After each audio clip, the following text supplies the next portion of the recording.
Hi guys! So today we're going to talk about revisions and how important they were in our past census paper and how important they are, I should say. So to start off, I wanted to say that I not only had people in our class peer review my paper, but I also had a couple of my friends outside of the class peer review my paper, and I found out how really helpful that was for me. And briefly, I just want to mention that even though they didn't know the content, they were able to help with my grammar a little bit. And they pointed out something that I had never been taught in any of my English classes that I can recall, and I was never corrected for it. But you are not supposed to use contractions in your formal writing, which I was completely oblivious to. So had they not told me that, I would have had a ton of contractions, and it would have sounded very unprofessional. But that's just a little side note.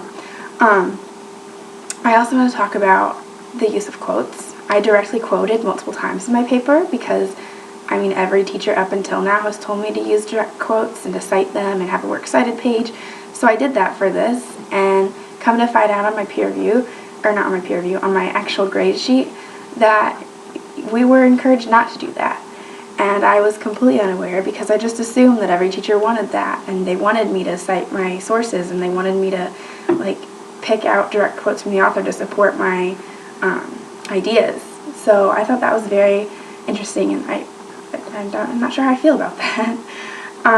And also, I think it's really important that when you are going through your paper, afterwards I realized reading it again that I picked up a lot of stuff that I hadn't picked up the first 5 times I read the paper, which I thought was really interesting, and I think it's really helpful because then you kind of get a clear idea of what you were saying and if it makes sense or not, because when you're writing your paper and when you're going through it right before it's due, you kind of don't think about those things so much.